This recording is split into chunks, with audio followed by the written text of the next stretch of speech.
This is An Infinite Path, spoken word essays by Niles Heckman, some of which go on to become our documentary short subject films, half of which release freely here through the podcast, all of which can be found through your support at nilesheckman.com.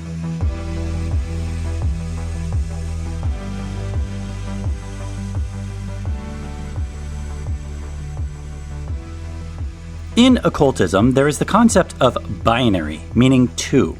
One aspect of this basic spiritual teaching is that we materially exist in binary reality, meaning a two-thing condition. For example, of sun, day, male, and moon, night, female. And why don't we call our daughters our moons? Think about that. In William Watker Atkinson's text, The Kybalion, which if you are interested in knowing things is worth a read, there is the principle of polarity, which says everything is dual, everything has poles, everything has its pair of opposites. Like and unlike are the same. Opposites are identical in nature but different in degree. Extremes meet. And unlike other weaklings in philosophical, psychological, ecological, and supposedly spiritual spaces who placate to privilege and power because they are scared of losing audience and thus don't talk about the political, we aim to speak to justice and truth and will thus be incorporating this into Are You Smarter Than a Fifth Grader in Economics and Politics? In terms of binaries being all around us, it's important for Americans, and if you are from outside the USA, this is something you can learn via outer standing, to have a heart-to-heart about not only the outlandish ridiculousness of our two-party political system, but about what both of those two parties really are. As both of them have enjoyed unchallenged dominance over the political landscape in the United States for many decades, where because of this dynamic, people are supposed to choose between just one of two options, and those two options are actually a false binary. For many years, Americans have come to know that both of these options are compromised. But what does that mean? Well, it means they are both part of the imperial machine, meaning they both prop up American empire, which is the benefit of the extreme few at the expense of the extreme many. And this is why you may hear the phrase lesser of two evils, or encounter the metaphor of two politicians both on puppet strings, or as South Park once sophisticatedly said, the choice is between a giant douche or a turd sandwich. We're going to be doing an upcoming essay entitled Empire's Leftist Derangement Syndrome in regards to how modern American imperial activity is overwhelmingly right-wing. As the Overton window has been pulled so far right in the United States for over 100 years, the reasons this two-party system choice is bollocks is because we don't have a left-wing party and a right-wing party. We have two right-wing parties. One is a right-of-center, corporatized, meaning taken over by big capital corporate money, party that does little to nothing to challenge big capital criminality that in the grand scheme of the world would be considered a very right-wing party. They are called the Democrats. And the other, is a corporate totalitarian, full overload, batshit volume turned up to the most extreme degree, complete right-wing fascist cult that is a disgrace to the rest of the world outside of authoritarian dictatorships, neither of which represent the people. And this is primarily because neither want the people to realize the sacred balance, the Tao, the yin and yang of social and capital. If we had a real binary, it would be between something left-leaning to a degree and something right-leaning to a degree, which, if we are really a true democracy, would over time, through compromise, lead towards a democratic center point that benefits the working class and thus democracy. But since both options are right-wing options, that's been very designed to benefit the Epstein class because right-wing ideologies are about protecting extreme hierarchy, corporate profit, privilege, private property, fueling selfishness, and maintaining power. And Israel is the tell, where you either get heavy support or blind allegiance support for that deceitful genocidal state. So we absolutely agree with the statement, both sides do this, corruption on both sides of the aisle, so many politicians are unwilling to support their constituents because both of these groups have underlying conservative ideological preconceptions which help the few over the many.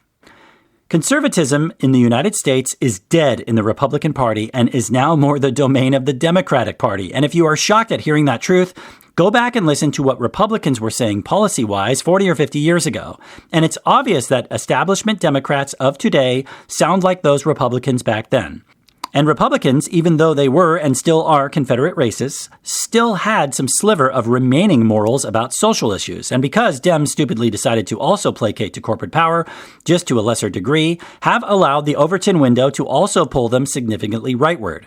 Fast forward to today, and modern-day fascist theocratic Republicans have just become a death cult fueling climate chaos and blackmail-loving Israel. They care nothing about real Christ teachings, especially esoteric ones.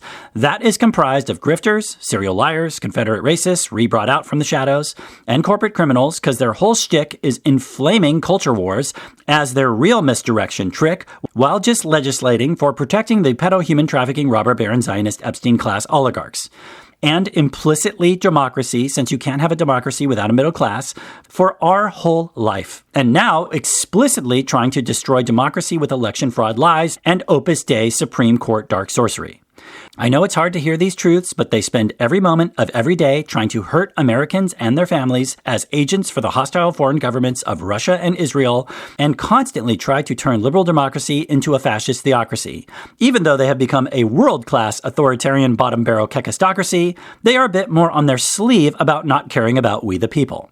While that lot are more uniformly regressive, reactionary, and backwards, and the Dems are better, the reality is they are not much better in terms of what they actually do. Now, it's important not to overstate the uniformity of the Democratic Party, which includes a broad coalition ranging from social democrats and progressives, which have pushed the party to enact reforms in areas such as healthcare, infrastructure, labor policy, climate investment, and even if those reforms fall short because of the party's centrists and moderates, such as the Clintons, Schumers, Pelosi's, that very few people can stand because they tend to side with extreme right fascists more than leftists, who, because of that underlying insidiousness, because if we are truly honest, they are basically just Republican light, because the right wing, who for decades have allowed Republicans to pull the Overton window so far past conservatism into full corporatism, with the MAGA toilet sewer cult now pushing that further into full nationalism, into what's starting to be overt idiocracy fascism. In regards to the Israel tell, the United States has, since the end of the Second World War, maintained an unparalleled global military presence, resulting in hundreds of overseas bases with a defense budget larger than that of the next nearly dozen countries combined, and the ability to project military force almost anywhere on Earth. Critics describe this not as a traditional colonial empire, but as an American empire sustained through military, economic, and diplomatic dominance. It's absolutely sickening how overbloated the USA military budget is, which should be cut by 2/3 minimum, if not 3/4, and rerouted to services that function for the people. But imperial mind control, primarily from Christian right ideology for Israel, saying the entire Muslim world is evil and awful, of glorifying militarism runs deep. As MLK, who is 100 times more of a real Christian, said, pro-austerity and anti-poor economic policies, along with over-militarization, have kept America in a death spiral for the past half-century, and now make that a full century.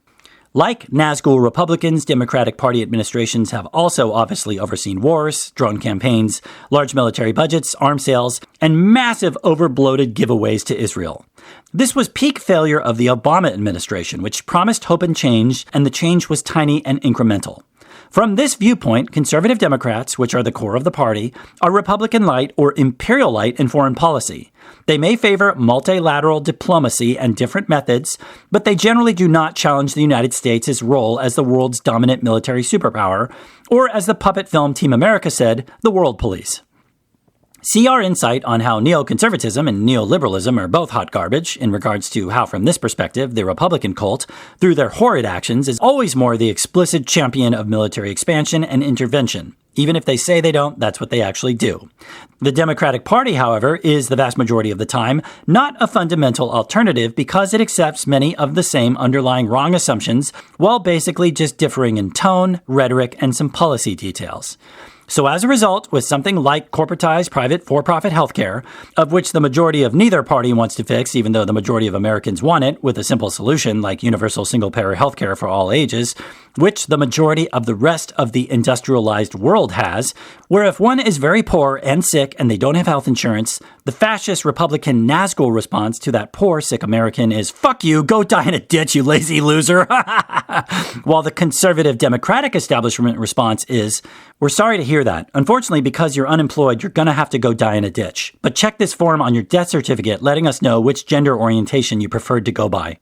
We highly recommend listening to what investigative journalist Chris Hedges has been saying over the past 2 decades regarding the Democratic Party establishment, which is not that it is too left-wing, but the obvious opposite, that its conservative core far too often abandons the leftist economic populism that should define it while trying to preserve the appearance of representing ordinary working people, when actually not doing that and instead also placating to corporate power and the corporate media industrial complex and thus being too right-wing.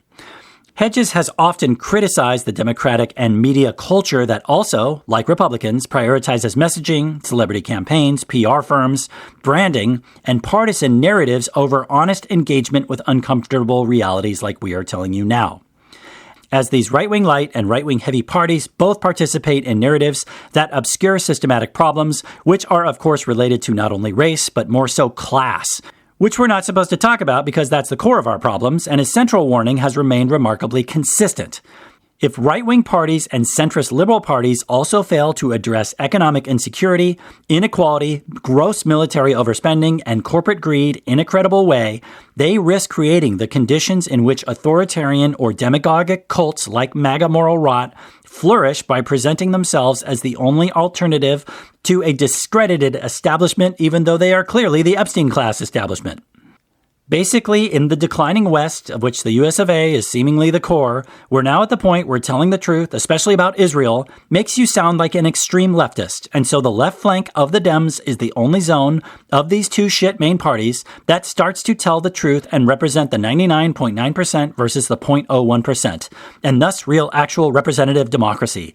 And those would be the new waves of democratic socialists who don't take blood-soaked AIPAC money. Social democracy thinks capitalism can be reformed. Democratic socialism, which is further left, thinks it cannot. Capitalism without a mix of socialism works phenomenally well for phenomenally few. We've spoken before about how there are certainly good things about small capital, especially in the small business sense, which, if we were a logical democracy with a more healthy mix of social and capital, we would be trust-busting and breaking up megacorpses like health insurance companies, who don't care about your health, into multiple mid-sized or smaller companies which would thus care more about your health. Because capital means private saving, if not hoarding, and social means public sharing. So inserting democratic socialism to tip the scales more away from fascistic national corporatism means a more functioning government for we the people. But the Edward Bernays style marketing and mind control against radical Marxist communists is a tough weed to pull. Us having said good things about smaller size capitalism while also highlighting the many horrid and bad things about big capitalism, while also advocating for stronger social elements, means we advocate for a common sense mixed economy.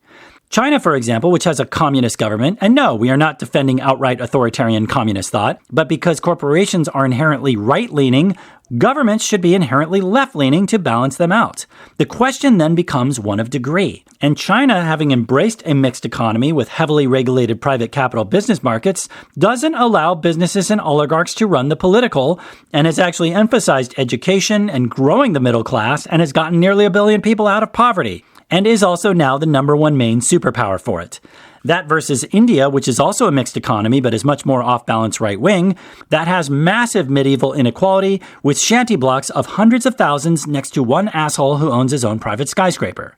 Because a country's superpower status is not how many few godzillionaires they've made with 100,000 times more dirt-poor people, but how strong their middle class is. At the time of this writing, we are almost 47 years old. We were born in the last 3 months of the 70s. And our country, the US of A, right around that exact precise time, has been engaging in predominantly Reaganomic right-wing light or heavy capital bad ideologies for the first half of our life, nearly half a century, resulting in massive capital misdistribution, with also having homeless tent cities and a nerd-Reich trillionaire whose kids hate him being the result of Reagan's America nearly now half-century class war. So we should spend the next half-century following predominantly left-wing social ideologies for the second half of our life to pull the right flank back from fascism, back from nationalism, back from corporatism, back to more somewhere in the realm of less shit conservatism. Again, this is not hard to understand and should be obvious and not even controversial. If the country has been overwhelmingly following right-wing ideologies for this amount of time and is a partial hellscape for it, incorporate the good aspects of the opposite direction. Which means because we've had over 50 years of these predominant policies blowing trillions on wasteful, stupid wars, and reminder, all wars are bankers' wars, we need equally as many socialist predominant policies. So a big tell that everything we've been saying is correct is not only that do you see the conservative core of the right-wing light party freaking out as much as the fascist imperial core of the right-wing heavy death cult about the DSA, Democratic Socialists of America Rising, and its analogs. Because they are a much more broad coalition of various faiths, philosophies, and races, they won't support endless military imperial bullshit and know that money is 100 times better spent on clean energy, affordable healthcare, and better education. And they won't support imperial military expansion through genocide. So the absolute 10-alarm freakout from the two right-wing parties over demo social ideals rising is because they both know and fear how effective and fast-moving democratic socialist ideals can be on improving people's lives, like America did under FDR with New Deal policies that are still popular today. But what happens with this false binary when people start inserting a real balanced dynamic into it? Americans have gotten so tired of a dysfunctional government because they swallowed the radical Marxist communists' false binary lies that balancing late-stage capital with more heavy social, they somehow think that will mean corporations will completely cease functioning, when in reality it just means capital greed accumulation in all areas will be reducing and working people's lives will be improving. This is a gradient of gray, not a simpleton black and white all or nothing. For example, at the time of this writing, the New York City socialist majority just keeps pushing the big red win button for the people over and over. Cost of living lower, crime down, taxes on the ultra-rich higher, budget balanced, expenses for working people lower, government functioning, population happier. The way you start to break empire in a conscious way, because it's sure as shit going down in an unconscious way currently, is outside the structures of power, through grassroots movements, and in the USA, what's called the left is grassroots, while what's called the right is astroturf, that advocate for demilitarization because the USA's military budget is the most bloated, wasteful, job of the hut sickeningly of all militaries, and replace those expenses with functioning, governing, social correction elements, which means sharing, which we learned in the third grade? But empire no like. And since the majority of the American people, probably 2/3, are the anti-fascist left, that's right, what is currently being called the left is the majoritarian, the left flank is the current way out of tyranny. So the real center point of the binary is way left. If you've got hard right, you got to balance to heavy left to get back to sanity, to balance the actual binary.